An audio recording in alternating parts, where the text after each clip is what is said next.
Meu nome é César Henrique de Queiroz Porto, professor da Unimontes, doutor em História Social pela Universidade de São Paulo, a USP.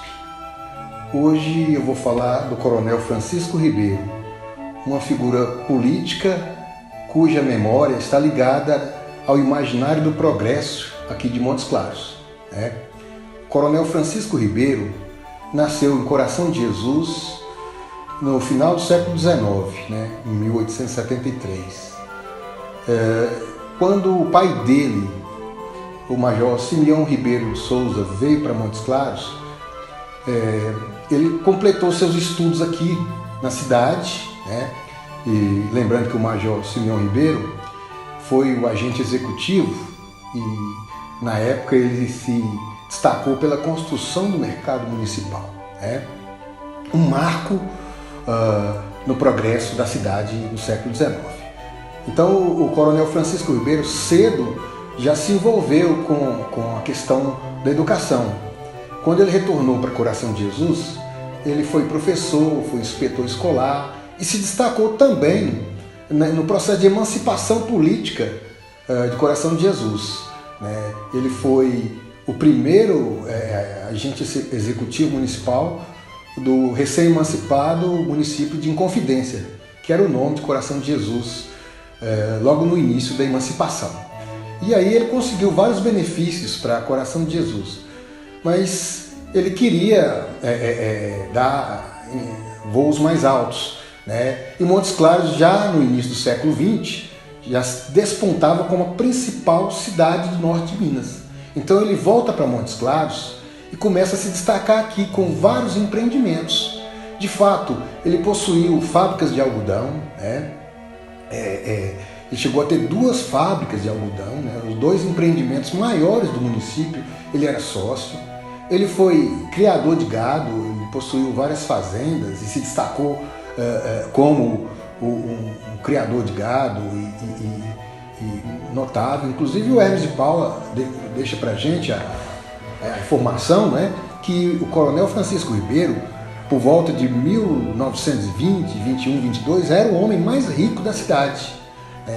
E ele foi um empresário importante. Ele teve lojas e outros empreendimentos. Para você ter uma ideia do empreendedorismo dele, ele vai inaugurar a iluminação pública em Montes Claros.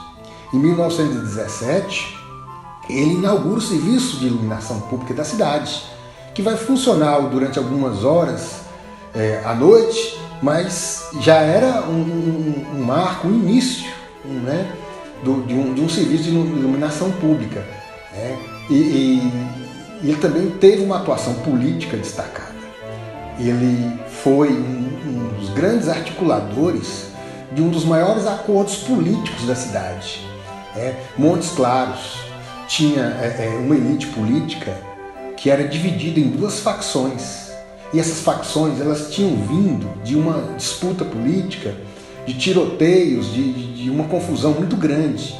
O governo do estado fez uma interferência e o Coronel Francisco Ribeiro foi um dos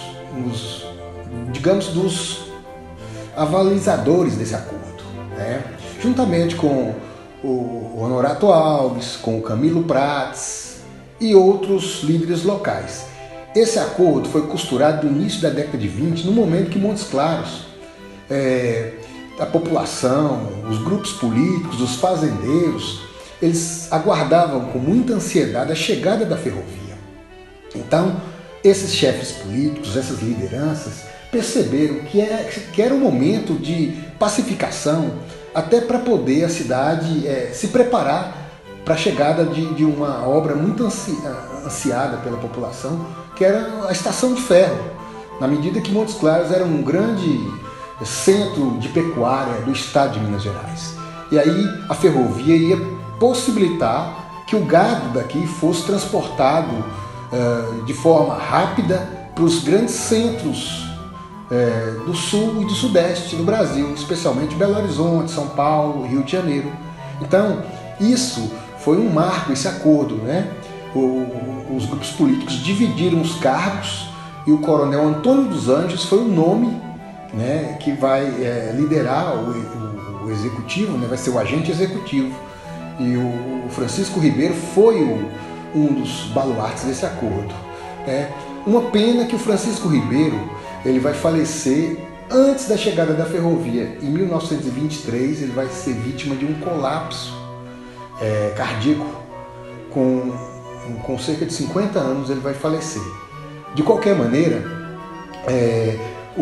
a imagem do Francisco Ribeiro é uma imagem positiva, ao contrário daquela ideia do coronel estereotipado, daquela caricatura do coronel como um mandão, violento, matador. O Francisco Ribeiro tem um imaginário ligado ao progresso, a um coronel que se esforçou para levar benfeitorias, levar o progresso ao seu município. Tá? Então, era um homem de moderação, um homem de diálogo. Ele foi professor, ele foi empresário, ele foi industrial, ele foi fazendeiro, ele foi articulador. E por ocasião da inauguração do primeiro cinema da cidade, foi feita uma espécie de votação perante a população e o nome do cinema escolhido foi Cine Coronel Ribeiro, uma espécie de homenagem à figura do Coronel Francisco Ribeiro.